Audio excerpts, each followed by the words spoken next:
I think on the media side of things, my hope is that AI is used for more tedious work, kind of like the research phase of things, the starting a draft phase of things that really frees up humans for like higher level storytelling and more engaging content. My hope is that humans will value other human perspective and want to seek that out. Hello, and welcome to episode 18 of the Master the Media podcast. I'm your host, Amy Gorin, and I'm here with a special guest today, Chrissy Carroll. Hello, Chrissy. I am so happy to be here. So happy to have you here. Chrissy and I are going to talk about AI and how it's affecting the whole entirety of the media landscape.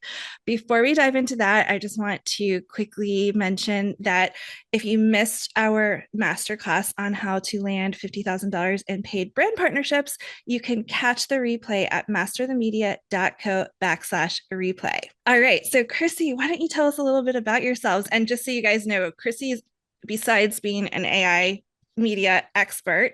She's also an incredible blogger, and she helped me get my plant-based nutrition blog up to that stage of just making passive income every month from ads. So, welcome, Chrissy.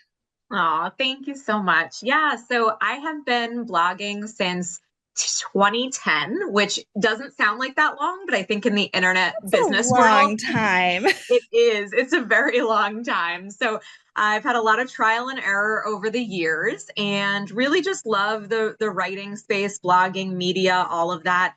I got into AI before ChatGPT even entered the market. There was this like early adopter tool that I had started using maybe 2 years before ChatGPT. And I was like, oh, this is going to change things. And it certainly has. I How have long mixed. ago was that? Yeah, so I want to say that was when I started using that tool, maybe 2020 or 2021. Okay, so So it not was too long relative, ago. yeah, not Yeah. not too long ago, but relatively early, I think, in the stage of AI rolling out to the general public. So yeah, I have mixed feelings. I think that there are benefits for sure, but I also think it's affecting media, particularly digital media, in a very unique way. Yeah. Why don't, I mean, you want to give us kind of the like, what should people know? Because I feel like I'm just going to like admit fully, I am not a tech savvy, like technical loving person. I will learn, like, I invited Chrissy selfishly onto this podcast so I could learn a little bit more about the AI landscape. So for those of you who are listening who are like, I don't know what I need to know is happening, can you tell us kind of what's happening in the landscape? Sure. I think that there's a lot going on. So we have this really big influx of tools, right? Everybody is probably familiar with ChatGPT, that you can go on there, you can talk to this large language model, you can get output from it. But there's a ton of other tools on the market for all different kinds of use cases, anything from productivity to video creation. We just saw the launch of Sora, the video app, where now there's these AI videos that are kind of flooding the feeds. We have images. We have a lot of issues with AI images on platforms like Pinterest, and whether that's a good or a bad thing is up for debate. But there's all kinds of tools entering the market. I think that one of the benefits is that it does make content creation a little bit more accessible for people that maybe felt like it wasn't before. Maybe they felt like they wanted to create recipes, but they weren't sure about how to photograph them. And some of these AI tools can really polish up their images, things along those lines. I think, though, from a media side of things, particularly digital media, this new AI landscape is really affecting how content is created and how we get traffic. So if we think about Google and people getting organic traffic, which has been much of the traditional way of getting traffic for big media publications, that is starting to change because, as you know, when you go to Google now, there's that AI overview at the top and there's the prompt to go into AI mode. And unfortunately, most people don't actually click through to anything when they are seeing that AI overview or in AI mode. Yeah, I mean, and this is so interesting because, traditionally when I teach media to health professionals, the traditional path has been get your name featured in the media. You get what's called a backlink to your website. So if you're featured in Everyday Health, then you can click back to, check out Chrissy Carroll. Here's a link to her website. But I imagine there's still value in the way that things are shifting. Can you kind of talk about how that's changed and what that looks like now? Yeah, I definitely think that there's still value. It might be helpful to just kind of give perspective on what traffic looks like Yeah, from Google right let's now. do that. Yeah. Okay, so when people are going to Google to search for something, most queries result in that AI overview at the top. So at the current stage of things, about 60% of Google searches are what we call zero click, meaning somebody searches for something on Google and then they don't go anywhere else. They read that AI overview, they get the information they need, and they leave. Now, that still means that about 40% of people are going further down the search results and they are clicking on something. And what did What that percentage used to be like pre-AI? I'm sure it wasn't 100%, right? Oh gosh, yeah, I don't know exactly what it was, but it was probably pretty high up there because most people, if they didn't get an answer, like they needed to go further. They were Googling Right. something for a reason. So I would imagine it was probably fairly high. We had things like featured snippets, in the past where it was kind of these short answers, or things like, if you were like, what's the temperature in Boston today? It would give you the answer. So there was a percentage that was those zero click searches, but definitely not nearly as high as we see right now for that percentage of zero click searches. I think the clicks are changing too. So when we see search results of those 40% of people that are clicking through to something, whereas it used to just be kind of the 10 blue links, right? 10 websites, that was what you had on page one. Now we also see a lot of other media being displayed. So you've got the AI overview at the top, then you might have a link or two, and then there might be a carousel of short form videos, and then there might be another link or two, and then there might be some images or maybe a shopping block. So there's a lot of different forms of content being shown in those top results, which means the overall traffic to some of those media related articles is declining. Now, with your question about backlinks, all that being said, backlinks are still important for SEO. We still want our content, for those of us that are creating content online, to rank on Google. And the backlinks from those media articles can help with that and help us be those 40% clicks that are going through. With the age of AI, though, I think when it comes to promoting yourself, whether that's a personal brand or a business brand, the mention itself is very, very important for being found in AI search. So people that are searching in AI mode in Google, people that are searching in ChatGPT or in Perplexity or any of these tools, the mention itself is almost more important than the backlink for generative engine optimization. Well, that's good news. Yes. Yeah. And it's because these tools use something called a fan out query. So if you picture like you searching for something on Google, you type in a phrase and it's giving you a set block of results. When these AI tools are fanning out the internet to look for something, they might issue out maybe 15 to 20 different queries at once. And then they kind of very quickly synthesize all that information into one answer. And the more that you're mentioned in those different fan out queries, I feel like I keep making a fan with my No, hands. you I know know what? I love it. I'm gonna do it too. I know people can't see it, but the more that you can be mentioned in all of those different queries, the greater the odds of you showing up in the AI answer for whatever somebody's looking for, which doesn't necessarily equate to traffic, but does equate to building yourself as an expert in whatever your niche is. So if you're trying to grow yourself as a media dietitian and have brands notice you and want to work with you, it still gets that goal. Yes, 100%. And whether that's brands wanting to work with you, whether that's clients wanting to work with you, if people are going on to ChatGPT and asking, who are the top 10 sports dietitians, I hope that I will come up in there. And so positioning myself in the media to be in queries related to sports nutrition, having other people talk about me in relation to sports nutrition, that's really important for those AI results. That's really enlightening. And I think it goes, I get the question all the time of, I did an interview for this big outlet for Time Magazine, for instance, and I didn't get a backlink and I'm so sad. And I feel like I'm always just like trying to reiterate, no, it's still really important. You're still getting featured in this big outlet, but I think you just explained why really well. Yeah, and I definitely made the mistake too of for a while I was like, these sites are giving no follow links or I'm not getting a backlink. I don't want to really spend my time there. And then once AI hit, I was like, oh, that was a mistake. Like I probably should have put more time and effort into that. And so now I'm leaning back into those media queries for that purpose. And how do other media, like how does, say this podcast episode, for instance, and video, like how does that come into play in this age of AI and making your personal brand relevant? Yeah, I think it's the same concept of those fan out queries. So if somebody is looking for information on something and your podcast show notes mention a particular dietitian or a particular professional, then that's great because you're showing up in somebody else's content where they are featuring you and they are talking about you.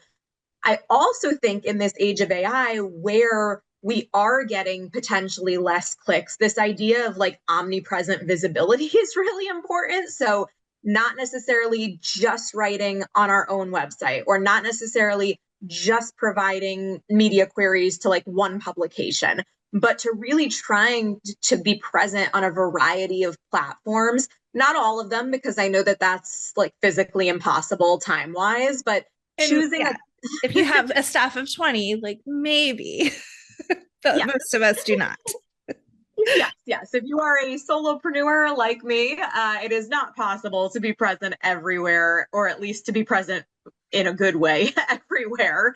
But choosing a couple of platforms to really focus on, choosing a few outlets, whether that's podcasts, speaking engagements, things along those lines, where you can kind of help, build up that expertise. I love that. I mean, I always tell people like back before I had my own podcast, and like this is, I launched the Master of the Media podcast this year in 2025 because it took me a while to have the time to do it, like, we just talked about.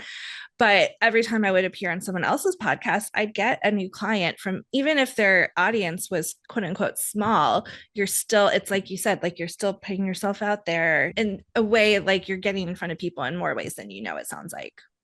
Yeah, 100%. I think it benefits you from their own audience. It also benefits you from the visibility that you get, whether that's on Google or in a large language model, or somebody discovering the pin for that podcast show notes, or, there's a variety of ways that you can be found. I love that. Let's talk about, because the question I get over and over from my Master of the Media students is along the lines of, how am I allowed to use AI for answering my media queries? So, like, say you're asked for Everyday Health to do an interview about the best plant-based smoothie ingredients. How acceptable is it to use AI, and in what ways should you and should you not be using it? That's a great question. And my answer is probably it depends. I think that certain publications probably take a firmer stance than other publications. My advice across the board is always to use AI to help enhance your creativity, but not replace it. Same with giving quotes, right? So if you are trying to put together a quote for a media query, a journalist, I would say you can use AI to give you some initial ideas. You can use tools. So I use Perplexity a lot to try to find research that supports what I'm saying. Sometimes it's a little easier to find something quickly on Perplexity than it is to like filter through all the PubMed stuff one by one. So if you prompt Perplexity well, it will give you, peer-reviewed journal articles from the last 5 years that support this particular viewpoint that you're talking about. So I think using it in those cases, using it maybe to get a fun metaphor for something that you're trying to explain in a consumer-friendly way, that's where I would recommend using it. Do not use it, flat out to give a quote without any editing. It's very easy for a lot of people to tell when something was completely written with certain AI tools. Also, keep in mind that AI tools hallucinate, meaning they can just make up things and they can be overly confident in the way that they make up things. And they can make up references that go along with these things that do not actually exist. So you really have to be cautious when you're taking that output to rephrase it in your own voice, to make sure that the facts are accurate, to try to find research to support what you're saying, and then you've got that to be able to provide to the media company. Yeah, I think that what you said about hallucinating, I think I kind of love that reference. Can you walk us through like how does AI make stuff up? Yeah, so AI is most AI tools, generative AI, they're trained on these large data sets. And then when you prompt it, it is creating an output based on those data sets. So, for example, something like ChatGPT, it's trained on large language models, trained on very large portions of the internet, textbooks, other books, things along those lines. The simplest way that I can think to describe this is think about if you and I were on a phone call and I was like, "Oh, Amy, I'll be there in a few minutes. I just need to go grab some milk at the boom," and then the phone hangs up, right? So you would probably be able to guess based on that my next word might be like grocery store or convenience store, or, something along those lines. AI large language models work in a very similar way on this like word to word prediction model. That's very simplistic. They're a lot more complicated, but I think that that's an easy way to understand how it works. So when you are prompting it and you're getting output, sometimes that word to word prediction can kind of go off the rails a little bit and it can give you things that are inaccurate. An example would be last year, there were a lot of news articles that came out when people were asking a popular AI tool, how many R's are in the word strawberry? And the tool was like, there's two. People were like, no, I think there's three. And it was like, no, there's two. I'd bet $1 million there's two R's. And like, it was so confident but wrong, like clearly wrong.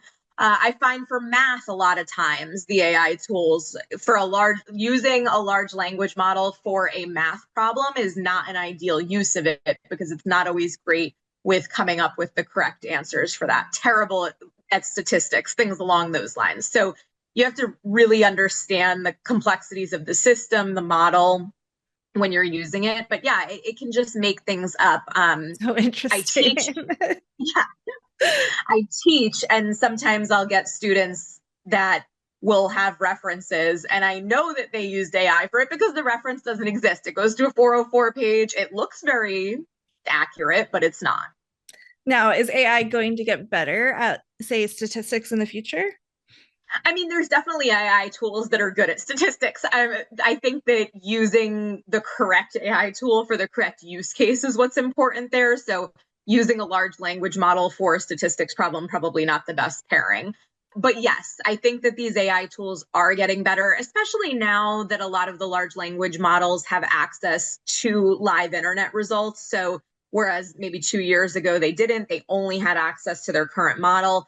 Now they are able to dig into search results online and pull references and things for that. So I do think that it will get better and it will get tougher to distinguish what's AI versus what's human content. But there's always the risk of those hallucinations. Yeah, that's so interesting. And it sounds like we have multiple kind of goals with using AI. Like one goal is to get featured in AI, and then another goal, it sounds like, is to be able to use AI just to make our jobs easier, but obviously to use it responsibly. 100%.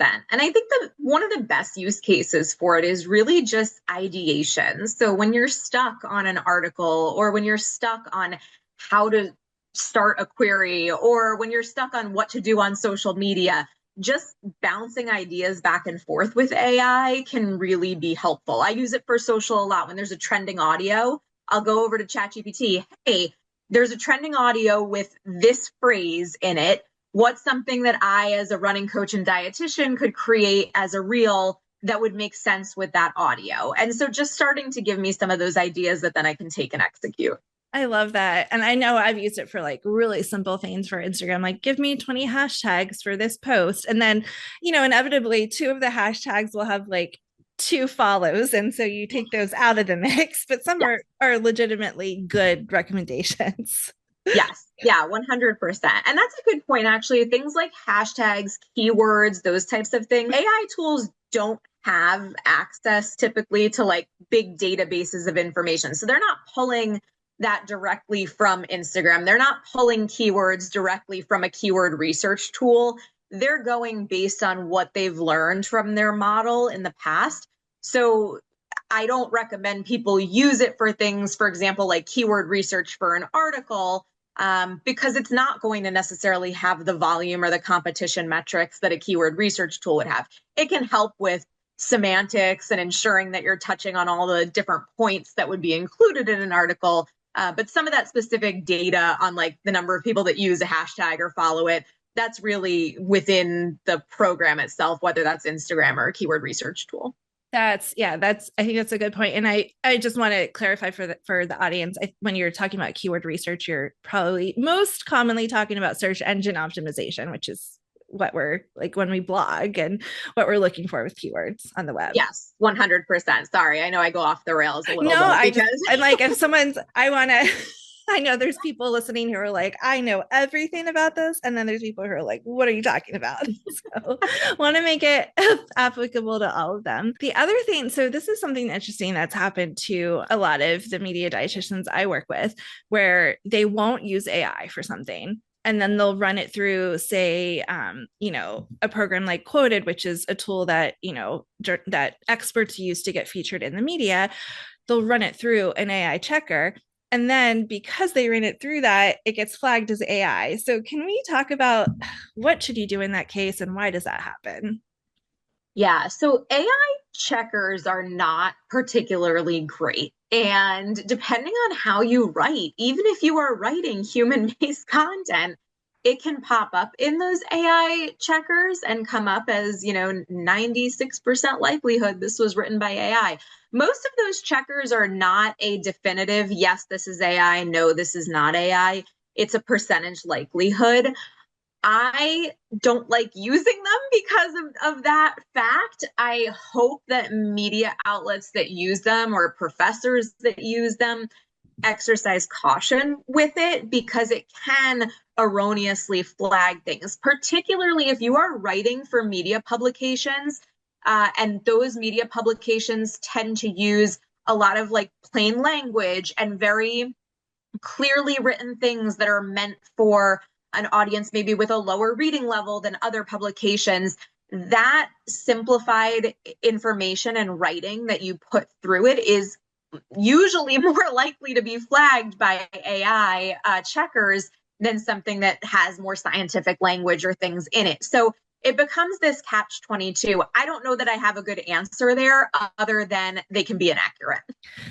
I think that's just, helpful to know in general. So can we take a minute to talk about, I know, obviously, I think pretty much everyone knows what ChatGPT is, but you've referenced some other AI platforms like Perplexity that, our listeners might not know about. Can you walk us through what these different options are, when you might want to use A instead of B, and, anything else that you want everyone to know? Sure. So there are a lot of generative AI writing tools out there. ChatGPT is the one that people are probably most familiar with. It's obviously the largest adopted one in the United States, and it's readily accessible. But there's also tools like Claude, which is put out by a company called Anthropic. There's Gemini, which is Google's AI version. And those do very similar things. So sometimes if you feel like maybe you're not getting the right results or the right type of content from something like ChatGPT, it might be helpful to go over to some of these other tools and see, oh, do I get outputs here that sound more like my voice or that sound more scientific or something along those lines. So you can play with some of those. Perplexity, I find, is one that is really helpful for research because sometimes when you go on PubMed and you're trying to filter and you're getting these things that are kind of off the cuff, not exactly what you're looking for, Perplexity, you can give it this really clear written prompt that is going to get you very close to what you actually need. And it will link to the specific studies there. So you don't want to take anything at face value, but it will give you a summary and have the link to the study. And then you can go over to those studies and look and find the ones that really fit what you need. That's so There, interesting. And I just want to kind of, for anyone who's like, what is PubMed? I just want to mention that really quickly. PubMed is a government run database of like all the research that's out there when you're, trying to validate something that you're saying about, say, nutrition, for instance. You would go to PubMed, try and find a study that backs up what you're saying. yes, yes. And so Perplexity will basically just find things that are in PubMed or in other research journals and just kind of summarize them in plain text way with the links to those. So I find that really helpful for research. Open evidence is another one that if you're looking for clinical guidelines on things, that is an AI tool specific for, nutrition, healthcare, and other health professionals. So that can be a valuable one. And then there's other niche tools. So there's a tool called GenSpark that I really like, which is really amazing at presentations. So if you ever have to put together a presentation, you can go into GenSpark and you can say, hey, I need a presentation about this topic. It needs to be X number of slides. It's targeted towards, I don't know, college Gen Z audience. And I want to make these points. And it will put together a PowerPoint slide deck Wow. for you. Yes, it is insane. And then you can export it into PowerPoint and make all your edits and stuff that you want to. But just imagine, the potential time savings that that might give you. So that's a pretty cool tool. And there's some coding tools as well. If anybody wants to get into vibe coding, that's not necessarily my thing, but if you were maybe trying to create an app to go along with your website or, an AI chatbot for your website, something along those lines, there are some tools you can use for that. Wow, very cool. And do you have to pay for most of these tools? So a lot of them have free versions and paid versions. I will say I use the free version of ChatGPT and Perplexity right now. GenSpark, I've used the free and the paid version. It just depends on kind of how much I have to do within that platform in a month. So, but you can go back and forth, like upgrade it, play with it for a month, and then you can downgrade it to the free version and you can use it when you need it. Yeah, I know I upgraded ChatGPT for like 1 month when that Barbie doll trend was, going Yes. on and you needed the souped up version. And then I was like, okay, we're done. I'm good. And I know you had kind of like touched on this for a second, but like what are the ways? Because I think some people kind of just freeze up on like, how do I prompt AI to do what I want it to do for me? Like, what are some good ways of phrasing, you're like, hey, AI, can you do this for me? Yeah. I think consider what the goal is of what you're trying to get out of this prompt. Consider the audience that you are trying to create this content for. And that just might be yourself. And so you don't necessarily, if you're just going back and forth about ideas, you don't necessarily need to think about that. But it could be the niche that you're writing for. It could be the publication, oh, I'm trying to create a pitch for this particular publication and here's their guidelines. Can you create a pitch on this topic? And then you can take that information and obviously further edit it down in your own voice. But I would consider the niche, I would consider the goal. Also, you can always say act as if, act as if you are an expert dietitian in this particular niche and you're providing a response for a journalist about this topic. What would you say? Act as if you are a social media marketing manager and you're creating content for a dietitian who specializes in XYZ. What type of content would you create? So I find that act as if prompt is really helpful. But I think that the most helpful thing is just to continue having a conversation. So if you get something back and you're like, oh, I don't really like this. Well, why don't you like it? Oh, it's too formal. Okay, well then prompt back. This is a little too formal. I'm looking for something that's more personable, more like it sounds like you're talking to a best friend. Can you revise it in that way? And so you can have this ongoing back and forth conversation until you get what you want.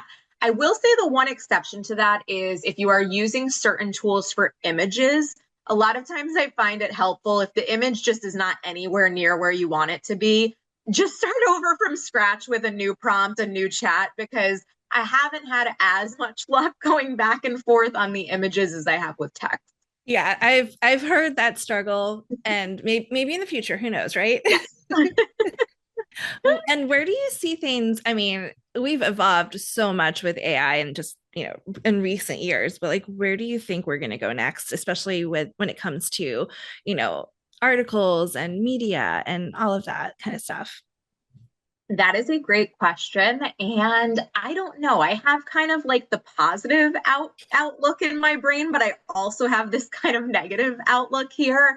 I think as somebody that has done blogging for so long, it does hurt my heart a little bit. It's a hard pill to swallow because I kind of feel like I'm in like a dying business model. You know, it's a bit like I own a newspaper company 20 years ago and you're seeing how things are going to happen. So I do think we are going to move to AI being more default for searching for things as far as getting answers. So I think eventually I would see Google using AI mode as the default search engine rather than the traditional model that they have now. And so, like, now you have the AI overview, you have the links underneath, but I don't know if you've noticed you might get that prompting like switch to AI mode. And that model looks more like a ChatGPT style model where the answer is just completely given there on the page. So I don't know. Maybe my prediction won't be true, but I do think eventually and within 5 years it'll switch over to that. I think on the media side of things, my hope is that AI is used for more tedious work, kind of like the research phase of things, the starting a draft phase of things that really frees up humans for like higher level storytelling and more engaging content. My hope is that humans will value other human perspective and want to seek that out. So I think will that actually happen? I don't know, but that is my hope. I've got my fingers crossed for that. I do think, though, it is becoming a challenge with the amount of AI slop and just poor AI content that we see. I'm sure you've seen this. You're scrolling through Facebook and it's like these terrible AI Oh yeah. recipes or And you're like, and then you Google something and you're like, is this even true? And you find out that it's totally made up. yeah, yeah, it's just this like regurgitated, terrible internet content that seems to be out there. And so I don't know. I don't know if that will self correct or if people don't care and they're just going to lean into it. I really don't know how it will be, but I don't think we're putting the genie back in the bottle. I think AI is here to stay. I think when it comes to media brands, so if you like are writing freelance articles for a media company or you are an editor or something along those lines, I do think we're going to see more of those like human centric clickbaity type titles because those can do well on other platforms. So Facebook or Google Discover or things along those lines. And I'm sure you've probably seen that shift too. I don't know, when I was doing freelance writing, maybe, 8 years ago, it was a lot more SEO driven. Like the top Yes. benefits of creatine you need to know, right? And now it's like, I took creatine for a week and here's what happened. It's really more human driven. Clickbaity. Yes, that makes sense. Yeah. And so I think Yeah. we'll see more of that for article topics and media queries. And do you think, I mean, I feel like a lot of us who work in media, it's like, oh gosh, how can we not be worried? Because we see these huge staffs going from like, okay, we had 100 people as, journalists at this publication. And okay, we've replaced like 75% of them with AI. Like, what, do you think we're going to find out in, 2 years, like that was a huge mistake and they're going to hire all their people back? Like, what do you think is going to happen? Can you repeat your question? My internet tapped Yeah. out for 30 seconds there. Yeah, no problem.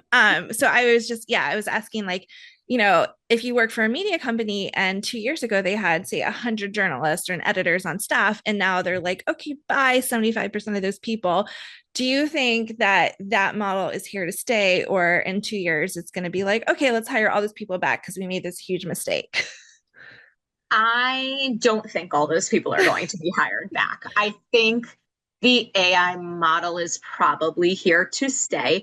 I think there will always be value in human content, and I hope that people lean into that more in the future. I don't think the pendulum's ever going to fully swing back, but I hope it swings back a little bit. So I think, maybe if of those 100 people, 75 got let go, maybe another 15 of them get brought back at some point, but I don't think it's going to fully swing back completely in the other direction. And I think part of that is just the monetization model, right? So many of these online publications were ad-based businesses. Well, if the traffic is not coming through via organic search anymore, the ad revenue drops. They don't have enough money to pay human writers. And again, some of that can be garnered back from other platforms, but I don't think it's ever going to be like the SEO heyday like it once was. Yeah. And I mean, that's interesting because like my whole journalistic background is like I have an undergrad and a graduate degree in magazine journalism. And it's like that whole concept of the ads pay for the magazines, which pay for the staff. It's like that whole model's changed too. And so I think it's just what I'm hearing is we need to be adaptable. Yes. 100%. That's my 2026 word, pivot, adaptability. Well, this has been so enlightening. Is there anything else that that we didn't talk about or any thoughts that you want to share with our listeners? Last, thing that is helpful to think about is also kind of like the ethics of AI use. And I know not everybody is comfortable with that. So there's lawsuits that are going on right now around AI content and the models it was trained on, because AI being trained on large portions of the internet or on copyright protected books and then not being compensated for that content. Same with art. I think in the artistic world, people tend to be a little bit more upset about it maybe than the writing world, where it was trained on all of this art and now it's creating new art, but is that real art? Like there's all these arguments back and forth about it. So it really kind of blurs this line of like ownership and fair use and a derivative work and how much is being changed that it becomes a derivative work. I think it's definitely an evolving both ethical and legal era. So I think it's going to be important for us when we're working in the media to stay up to date on these changes. That's changes within the models, changes within the legal definitions of things, and also changes that publications are making. So I know some publications have stances that they don't want anything AI driven. And so you need to kind of pay attention to what the guidelines are there and see. But some people just too will say ethically I don't feel comfortable using it, and that's totally okay. You can decide whether you feel comfortable with it and what that level of comfort is. I love that gift of permission because you're right. We all get to choose how we use every tool that we have. If you want an electric toothbrush, a regular toothbrush, it's the same thing for the media landscape and AI. 100%. Now, where can people find you, Chrissy? Sure. So I blog over at Snacking and Sneakers if you're looking for my main site where I share running and triathlon content. But if you're looking for more content around blogging, social media, artificial intelligence, I have another site. It's buildawellnessblog.com. I also have a Facebook group that goes along with that. And I try to just share helpful content for other dietitians and wellness professionals on the topics of online entrepreneurship to, keep them up to date and hopefully, create sustainable long-term business models. Well, I love that. And I myself am a member, so I can vouch for it. Yay. Well, thank you so much for being here with us today, Chrissy. And just as a reminder, if you haven't caught our masterclass on how to land $50,000 in brand partnerships, you can go to masterthemedia.co/replay. All right, let's hear it for Chrissy. Thank you so much. Thank you for having me, Amy. It's been a pleasure.